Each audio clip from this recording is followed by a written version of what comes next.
현대를 가르쳐서 종말의 시대라고 말합니다. 말세라고 말합니다. 특별히 성경에 보면 디모데후서 3장 1절 말씀부터 말세의 징조에 대해서 말세의 현상에 대해서 쭉 말씀하고 있는데, 말세가 되면 사람들이 자기를 사랑하고 돈을 사랑하고 부모를 거역하고 감사하지 아니하고 쾌락 사랑하기를 하나님보다 더 사랑하는 그러한 시대가 말세다 말씀하고 있습니다. 그 말씀 한 절 한 절, 한 단어 한 단어를 보면 정말로 마지막 시대를 우리가 살아가고 있음을 인정하지 않을 수가 없습니다. 또 마지막 시대라는 것을 우리가 증명할 수 있는 여러 가지 현상들이 있는데, 그 중에 하나가 뭔가 하면 오늘 성경에도 나오는데, 마지막 때가 되면 예수님의 이름으로 모이는 그 모임을 자꾸만 폐하려고 한다는 것입니다. 더 쉽게 말하면 예배 시간을 점점 줄이고 점점 없애고 하나님 앞에 나와서 예배하는 시간이 점점 사라진다는 것입니다. 옛날에 비하면 여러분, 우리 한국 교회가 얼마나 많이 축복을 받았습니까? 그럼에도 불구하고 하나님 앞에 예배하는 시간은 점점 짧아지고 사라지는 것이 오늘의 우리의 현실이고 아픔입니다.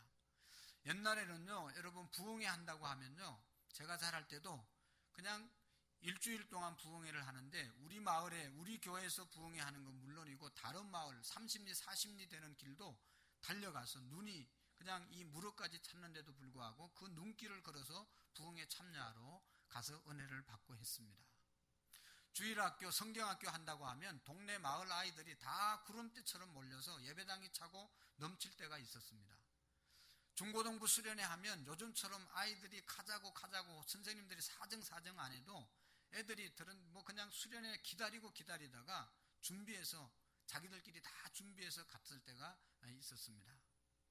근데 오늘 세대를 보면 이 부흥회를 한다고 해도 잘 안 모이고, 수련을 해도 잘 안 가고, 성경학교를 해도 잘 안 모이기 때문에 점점 짧아져서 이제는 정말로 시간들이 점점 줄어드는 것을 볼 수 있습니다. 성경은 말씀하고 있습니다. 이 폐하는 습관들, 마지막 시대가 되면 이렇게 예수님 이름으로 모이는 길을 폐하는 습관들을 쫓아가지 말고 마지막 시대가 되면 더욱 모이는 데 힘쓸 것을 우리에게 말씀해 주고 있습니다. 오늘 성경의 말씀은 히브리 사람들에게 보낸 그런 편지의 내용인데, 마지막 시대가 되면 교회에 모이기를 힘쓰지 않는다는 것이죠. 여러분, 일본의 한 목사님이 오래전에 우리나라에 와서 대형 교회를 몇 군데 방문하고 돌아갔습니다.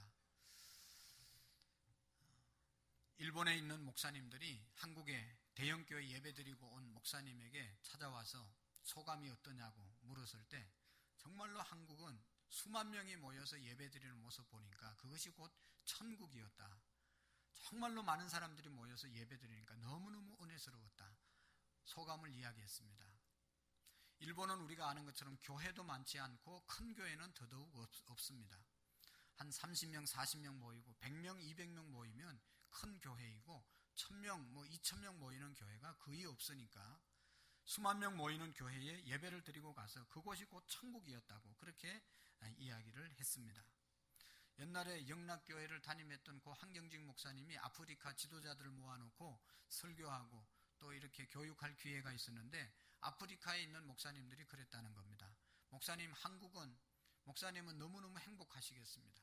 왜냐하면 한국에는 교회도 많을 뿐만 아니라 너무너무 많은 사람들이 예배를 드리니까 얼마나 행복합니까? 얼마나 좋습니까? 그랬을 때 이 한경직 목사님이 그런 이야기를 했다고 하는 겁니다. 많이 모여서 예배 드려서 좋기는 한데 그 뒤에 이유가 있습니다. 그 뒤에가 또 이어지는데 그렇게 좋은 것만은 아니다고. 왜냐하면 그렇게 많이 모이고 열심히 모이는 만큼 또 모임의 내용, 질이 따라줘야 되는데, 모여서 총회나 노회나 교회나 이게 갈등이 있고 분열이 있고 싸움하는 그런 현장이 있다는 것을 보면서 마음이 참 아프다, 그런 이야기를 했다는 겁니다. 그러거나 어쨌거나 하여튼 우리 아프리카도 성도들이 좀 많이 모였으면 좋겠습니다. 그런 이야기를 했다는 겁니다. 여러분, 우리의 지금 현실을 돌아보면 우리 한국교회는 분명히 하나님의 축복을 받았습니다. 왜냐하면 교회도 얼마나 많이 있고 또 예배당이 많이 있는 것뿐만 아니라 사람들이 꽉꽉 예배당에 차고 넘치고, 또 더 중요한 것은 예배 드리는 시간이 얼마나 많이 있습니까? 매일 새벽 기도가 있고, 주일 지나면 또 잊어버릴까봐 중간에 3일 예배가 있고, 또 3일 예배 지나고 나면 금요 예배가 있고, 또 주일날도 아침 예배가 있고, 오후 예배가 있고, 저녁 예배가 있고, 예배가 그냥 언제든지 준비되어져 있는 것을 볼 수 있습니다. 여러분, 우리가 아는 것처럼 북한이나 지금도 공산주의에서는 자유롭게 예배하지 못하는 지역들이 참으로 많이 있습니다. 그런데 비하면 우리는 너무나 하나님의 은혜를 받은 그러한 교회입니다. 그래서 오늘 우리는 하나님이 받은 이 축복을 계속 유지해야 됩니다. 오늘 히브리서 10장 24절 25절에 보면 이런 말씀이 있습니다. 한번 보실까요? 아까 읽었던 말씀이지만 시작. 서로 돌아보아 사랑과 선행으로 격려하며 모이기를 패하는 어떤 사람들의 습관과 같이 하지 말고 오직 권하여 그날이 가까움을 볼수록 더욱 그리하자. 아멘. 할렐루야. 할렐루야. 마지막 시대에 모이는 걸 피하는 사람들이 많이 생길 텐데 그런 사람들의 습관을 따라가지 말고, 예배 줄이고 예배 없애자 그런 사람 따라가지 말고, 교회 모임이 왜 이렇게 많냐 좀 모임 좀 줄이자 그런 사람들 따라가지 말고 더욱 열심히 모이라고 말씀하고 있습니다. 여러분, 모이면 어떤 은혜가 있습니까? 첫 번째로는 우리가 주님의 이름으로 열심히 모이면 하나님의 은혜를 나눌 수 있습니다. 하나님의 은혜를 나눌 수 있는 그러한 모임이 되어지는 것입니다. 여러분 보세요. 옛날에 공자 선생님이 3명만 모여도 그 중에 한 사람은 선생이 된다. 한 사람에게는 배울 것이 있다. 그런 이야기를 했습니다. 모이면 모임 중에서 배울 것이 많이 생겨진다는 것입니다. 여러분, 동물과 우리 인간의 차이점이 여러 가지가 있지만 요즘은 동물과 인간의 차이점이 확연하게 드러납니다. 동물에 대해서 사람들이 그냥 이게 다 없애려면 없앨 수도 있고, 또 이제 많지 않는 동물들을 빨리 더 많이 번식시킬 수도 있고, 그냥 사람의 마음대로 동물을 좌지우지할 수 있는 그런 능력들이 사람들에게 주어져 있습니다. 요즘 뭐 복제까지 하니까 동물을 마음대로 사람들이 조작할 수 있고 제어할 수 있고 그렇게 지배할 수가 있습니다. 근데 여러분, 우리가 아는 것처럼 옛날 옛적에는 그렇게 동물과 사람이 그렇게 많은 차이가 없었지 않았습니까? 별 차이가 없었습니다. 사람들도 움막에 살고 동굴에 살고 뭐 이렇게 숲속에 살 때 이 문자가 생겨지지 않았을 때는 그렇게 동물을 마음대로 지배하지 못했습니다.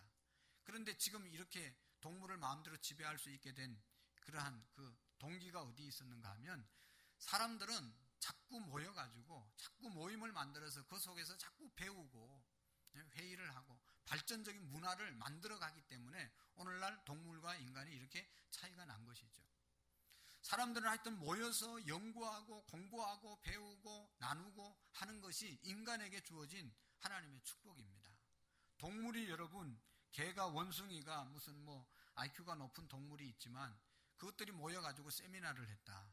그것들이 뭐 모여가지고 과학을 연구해서 무슨 발표를 했다. 이런 일이 없습니다.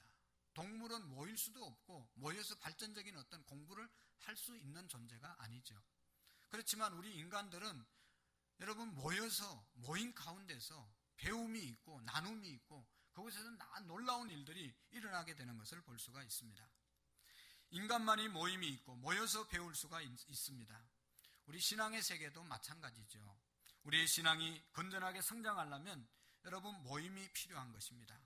우리가 서로 모여서 은혜를 나누는 것이 되어져야 합니다. 교회가 뭐냐?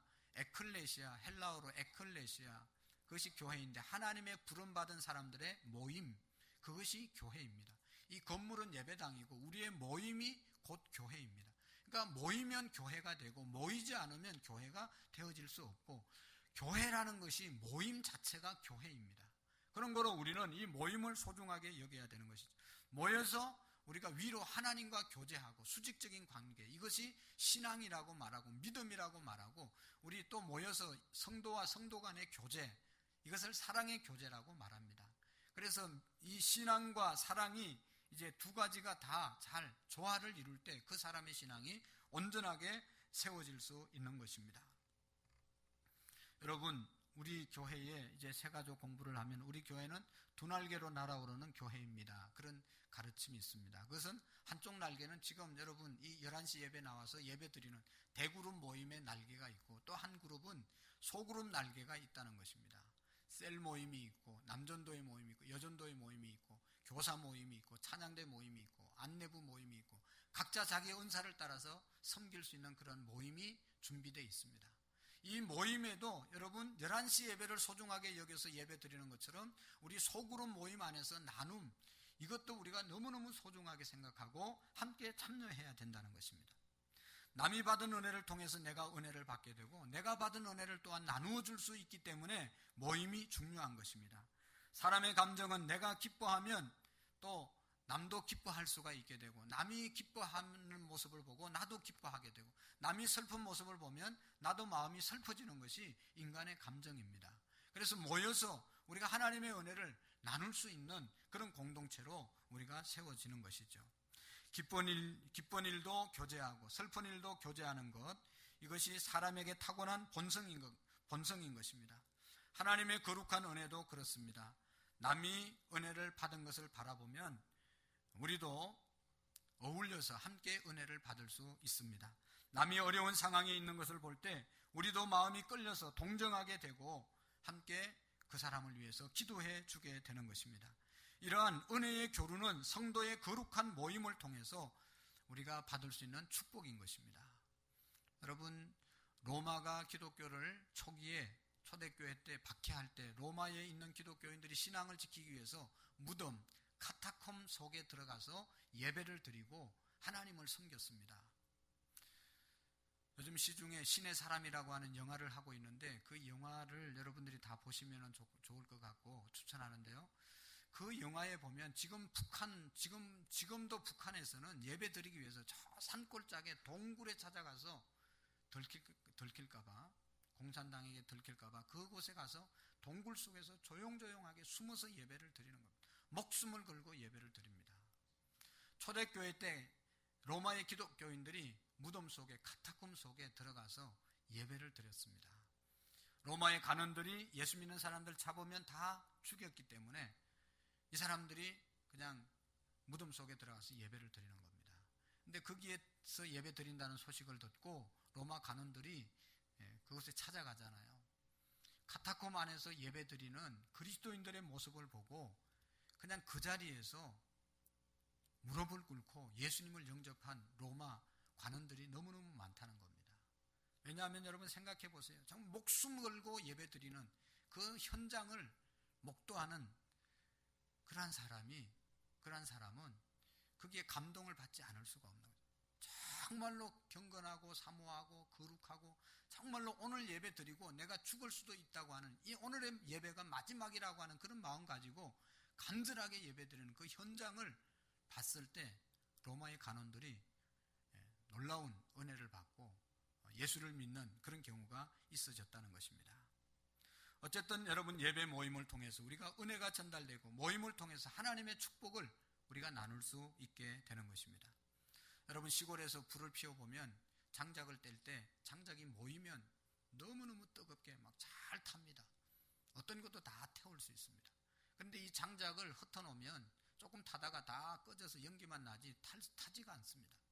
여러분, 우리의 신앙도 마찬가지입니다. 우리가 열심히 모여서 찬송하고 열심히 모여서 기도하고 열심히 모여서 예배할 때 내 신앙도 내 성령의 은혜도 불붙게 되는 것입니다. 그런데 자꾸만 흩어지고 자꾸 떨어지면 내 믿음이 약해지고 떨어질 수밖에 없는 것입니다. 우리의 신앙이 모이는 열심을 낼 때 성령의 불이 타오를 수 있고, 모임에 자꾸 빠지면 방법이 없습니다. 은혜가 떨어집니다. 모임에 우리가 잘 참여를 해야 되는 것입니다. 여러분, 초대 예루살렘 교회는 좋은 교회였습니다. 그 이유는 오늘도 예배 부름 속에 읽었지만 모이기를 힘써 모여서 말씀을 공부하고 떡을 떼고 나누고 기도하는 그런 교회가 초대 예루살렘 교회, 불같이 일어나는 교회였습니다. 오늘날도 좋은 교회는 열심히 모이는 교회고, 좋은 성도들은 교회 모임에 열심히 동참하는 성도가 귀한 성도입니다. 여러분, 두 번째로 우리가 왜 잘 모여야 합니까? 모임 통해서 하나님의 음성을 듣게 되는 것입니다. 여러분이 예배의 모임을 통해서 하나님의 음성을 우리가 듣게 됩니다. 여러분, 마가복음 5장 22절 이하에 보면 12회를 혈루증으로 앓던 여인이 예수님께 옵니다. 너무너무 사람들이 많아서, 군중이 많아서 예수님 앞에 갈 수 없을 때 예수님 뒤로 가서 예수님 옷자락 만지잖아요. 예수님께서 가던 발걸음 멈추시고 누가 내 옷에 손을 댔냐, 누가 내 몸에 손을 댔냐 물었을 때 제자들이 말합니다. 이렇게 사람들이 많은데 누가 어떻게 손을 댔는지 알 수 있습니까? 예수님께서 아니다, 내 몸에서 능력이 나갔다 말했을 때 이 여인이 두려운 마음으로 자기가 만졌다고 말합니다. 그때 예수님께서 말씀을 합니다. 이 여인에게 따라 내 믿음이 너를 구원하였으니 평안히 가라. 따라 내 믿음이 너를 구원하였으니 평안히 가라고 하시는 주님의 말씀을 들려줍니다. 많은 군중 속에서 이 여인이 하나님의 음성을, 예수님의 음성을 듣게 되는 것입니다. 여러분, 또 이 디모데를 우리가 알고 있는데 이 디모데는 사도 바울의 영적인 아들이라고 말합니다. 여러분, 어떻게 해서 이 디모데가 사도 바울의 영적인 아들이 되었습니까? 사도 바울이 1차, 2차, 3차 전도 여행을 하는데 그 중에 1차 전도 여행 때 루스드라라고 하는 그 지역에 가서 복음을 전했습니다. 루스드라에 있는 사람들이 이상한 복음 전한다고 돌을 들어서 사도 바울을 쳐서 그 자리에서 죽었습니다. 사람들이 죽은 이 사도 바울을 질질질 끌고 루스드라 성 바깥으로 내쳤습니다. 루스드라에 이미 예수님을 믿었던 사람들이 있었습니다. 몇 명이 있었는데 그 사람들이 둘러서서 말씀을 전가하다 죽은 사도 바울을 위해서 기도합니다. 예배를 드렸습니다. 근데 이상하게 부식부식해서 다시 사도 바울이 살아납니다. 그 현장에 디모데가 있었다는 겁니다. 죽은 줄 알았는데 죽었는데 믿는 사람들이 예배를 드릴 때 죽었던 바울이 일어나는 모습을 보고 디모데가 충격을 받았습니다. 이곳에 무엇인가 있구나. 그래서 충격받은 이 디모데가 예수님을 믿고 사도 바울을 따라다니면서 말씀을 공부하고 바울의 영적인 아들이 되었다는 것입니다. 중세시대에 유명한 학자였던 토마스 아퀴나스라는 사람이 있습니다. 이 사람은 홀로 예배당에 가서 늘 기도하고 경건의 생활을 얼마나 잘했는지 너무너무 유명한 이 성자죠. 한 분은 교회에서 기도하는데 호련히 예수님이 나타나서 예수님이 말씀합니다. 내가 너에게 무엇을 해주기를 원하느냐, 내 소원이 뭐냐고 물었습니다. 그때 여러분 이 아퀴나스가 주님, 저는 아무런 소원이 없습니다. 제가 원하는 것은 주님밖에 원하는 것이 없습니다. 주님을 제가 원합니다. 그런 말씀을 했다는 겁니다. 여러분, 12회를 혈루증으로 앓던 그 여인이 군중 속에서 예수님의 음성을 들었습니다. 따라 내 믿음이 너를 구원하였으니 평안히 가라고 하는 확고한 주님의 말씀을 들었습니다. 디모데는 몇 명 되지 않는 성도들이 모인 그곳에서 평생 지울 수 없는 하나님의 역사를 경험하게 되었습니다. 토마스 아퀴나스는 홀로 교회 안에 와서 기도하다가 주님의 음성을 듣게 되었습니다. 우리는 주님의 이름으로 모임을 통해서 하나님의 음성을 들을 수 있다는 것입니다. 혹 우리가 하나님 앞에 나와서 찬송을 부를 때 하나님의 음성을 들을 수가 있고, 또 나와서 하나님 앞에 기도할 때 주님의 음성을 들을 수가 있고, 또 하나님 앞에 나와서 예배를 드리다가 성도의 교제를 하다가 하나님의 음성을 들을 수 있는 것입니다. 여러분, 누가 하나님의 음성을 들을 수 있습니까? 요한계시록 2장 3장에 보면 하나님께서 예수님에게 7 교회에 주는 메시지를 전달합니다. 당시에 소아시아에 7 교회가 있었는데 그 교회들에게 하나님이 주시는 말씀이 있었는데 계속해서 반복되는 단어가 있습니다. 그게 뭔가 하면 귀 있는 자는 성령이 교회들에게 하시는 말씀을 들을지어다. 말씀을 주긴 주지만 귀 있다고 다 듣는 것이 아니라 귀 있는 자만 들을지어다. 그 귀는 육신의 귀가 아니라 영적인 귀가 열려있는 사람만 하나님의 음성을 들을 수 있다는 것입니다. 오늘 우리가 하나님의 음성을 들을 수 있는 사람은 영의 귀가 열려진 사람이 하나님의 음성을 들을 수 있는 것입니다. 이제 여러분, 저도 안경을 끼면 참 글씨가 작은 글씨도 잘 보입니다. 그때마다 안경이 참 귀하다 그런 생각을 합니다. 야, 이 안경 없었으면 이거 어떻게 할 뻔했나 그런 생각을 너무너무 많이 해요. 안경을 끼면 작은 글씨도 그냥 크게 훤하게 보이고 그냥 머리가 안 아프게 훤하게 보입니다. 이 안경을 끼면 여러분 잘 보이는 것처럼 우리가 영의 안경 또 영의 귀를 뜨이면 하나님의 음성이 들려지는 것입니다. 그래서 예수님께서 구하라 그리하면 주실 것이요 찾으라 그러면 찾을 것이요 문을 두드리는 이에게 열어주시겠다고 했는데, 우리가 하나님의 음성을 듣기 위해서 찾고 하나님의 음성을 듣기 위해서 두드리고 하나님의 음성을 듣기 위해서 구하면 하나님의 음성이 우리에게 들려지게 될 줄로 믿습니다. 그 말은 하나님 앞에 간절한 마음으로, 하나님 앞에 준비된 마음으로 하나님 앞에 나아갈 때 하나님의 음성을 들을 수 있다는 것입니다. 오늘 우리가 이 모임 가운데 간절함이 있을 때 하나님의 음성을 듣고 하나님의 음성 가운데 하나님의 뜻을 발견하게 될 줄로 믿습니다. 그리고 더 중요한 것은 이 모임을 통해서, 여러분 주의 이름으로 모이는 이 모임을 통해서 우리의 신앙이 날마다 성장한다는 사실을 기억해야 합니다.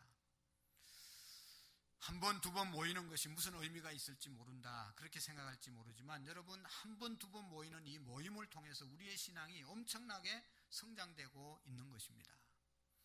여러분 우리나라에 교육 제도가 있죠. 초등학교, 중학교, 고등학교, 대학교가 있습니다. 여러분 공부를 안 하는 것 같아도 초등학교 졸업하면, 중학교 졸업하고 고등학교 이렇게 대학을 졸업하고 나면 많은 지식이 나도 모르게 쌓여 있는 것을 볼 수가 있습니다. 쌓여가는 것을 볼 수가 있습니다. 물론 학교를 안 다니고 독학을 해서 훌륭한 학자가 되는 사람도 있지만, 대부분의 사람들은 정규 과정만 잘 밟아도 지식을 많이 갖게 되는 것을 볼 수가 있습니다. 여러분 우리가 건강을 위해서 내가 건강해야 되겠다, 그래서 특별히 건강에 좋은 음식만 골라서 먹고 건강에 좋은 약을 먹고 건강을 위해서 특별히 관리하는 사람도 있지만, 그것보다도 그냥 평상시에 내가 좋아하는 음식, 제철에 나는 음식을 먹고 내가 좋아하는 음식을 마음껏 먹고 이렇게 그냥 편안하게 음식을 먹고 살면 내 건강은 저절로 지켜지는 것을 볼 수가 있습니다. 신앙의 세계도 마찬가지입니다. 우리가 모임을 소홀하지 아니하게 하고 건실한 모임에 잘 참석을 하면 하나님의 은혜를 받고, 하나님의 은혜를 받을 때 우리의 신앙이 나도 모르는 사이에 점점 성장되어지는 것을 깨닫게 됩니다. 여러분 어린아이가 태어나서 성인이 되는 과정을 두고 생각하면 우리가 쉽게 이해할 수 있습니다. 어린아이가 처음 태어나면 아무 일도 하지 못합니다. 사람이지만 짐승만도 못한 그런 유약한 존재가 인간이잖아요. 혼자 먹지도 못하고 혼자 옷도 못 입고 혼자 걷지도 못하고 혼자 아무 일도 할 수 없습니다. 부모님이 어느 정도까지는 도와주고 가르쳐주고 입혀줘야만, 먹여줘야만 어느 정도 성장할 수가 있는 것입니다. 그래서 성장하면 자기가 먹고 자기가 입고 자기가 걷고 자기가 서고 자기가 어떤 일도 다 해내게 되는 것을 볼 수가 있습니다. 마찬가지로 우리의 신앙의 성장도 마찬가지입니다. 여러분 우리의 신앙이 성장하면 일할 수 있게 되고 하나님 앞에 쓰임받게 되는 것입니다. 그래서 여러분 신앙의 성장을 위해서 모임을 소중하게 생각해야 합니다. 저는 오늘 우리 성도님들에게 꼭 부탁하고 강조하고 싶은 것이 있는데, 그게 뭔가 하면 소그룹 모임을 여러분 철저하게 참여하셔야만 온전한 신앙인이, 100% 신앙인이, 성장할 수 있는 신앙인이 되어질 수 있습니다. 여러분 날개짓을 하는데, 노를 젓는데 양쪽을 다 저어야 앞으로 가고 양쪽 날개를 다 날라야 이 날개짓을 해야 위로 올라갈 수 있는 것이지, 한쪽 날개, 한쪽 노만 계속 저으면 제자리 걸음밖에 할 수가 없습니다. 내 신앙이 이 대그룹 모임, 주일 낮 예배, 오후 예배 열심히 참여하는 것처럼 또 한쪽 날개인 소그룹 모임에 열심히 참여해야만 우리의 신앙이 성장할 수가 있습니다. 여러분 이 대그룹 모임을 통해서 하나님과의 관계를 우리가 경험할 수 있게 되고, 소그룹 모임을 통해서 우리 성도와의 나눔을 가질 수가 있습니다.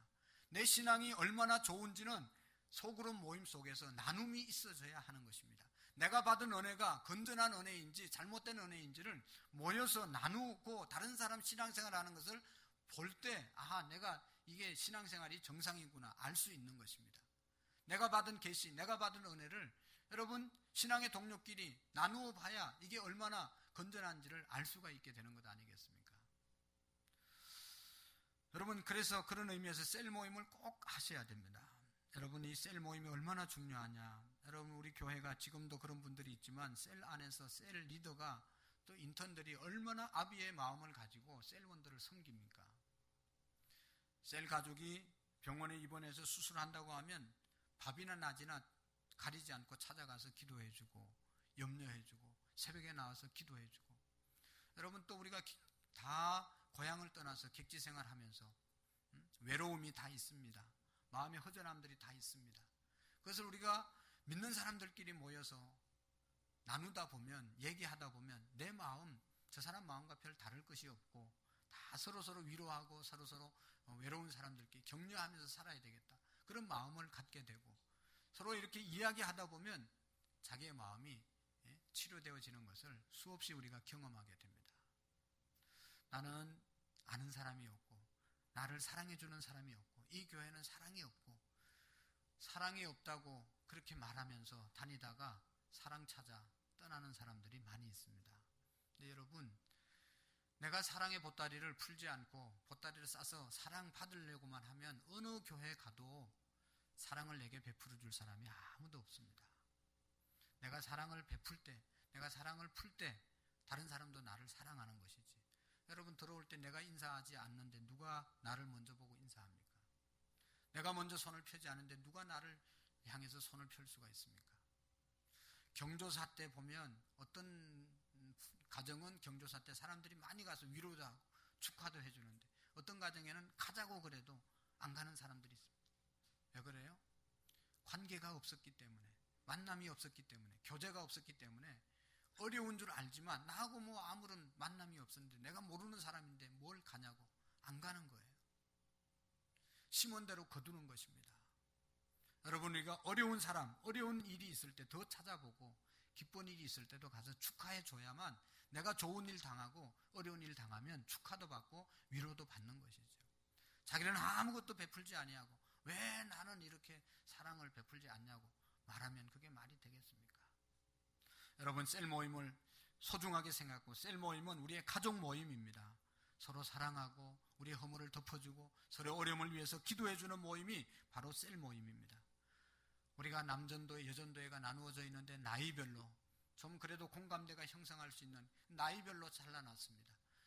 한 달에 이제 한 번씩 원례를 하고 또 주중에 어떤 행사를 하고 할 때, 여러분, 여전도회, 남전도회 모임에서, 성도와의 모임에서 동참해서 사랑의 나눔을 가져서야 우리의 신앙이 계속 성장할 수가 있는 것입니다. 우리가 부서가 다 있지 않습니까? 성가대로, 교사로, 또 무슨 뭐 찬양단으로 곳곳에서 우리가 은사 따라서 섬깁니다.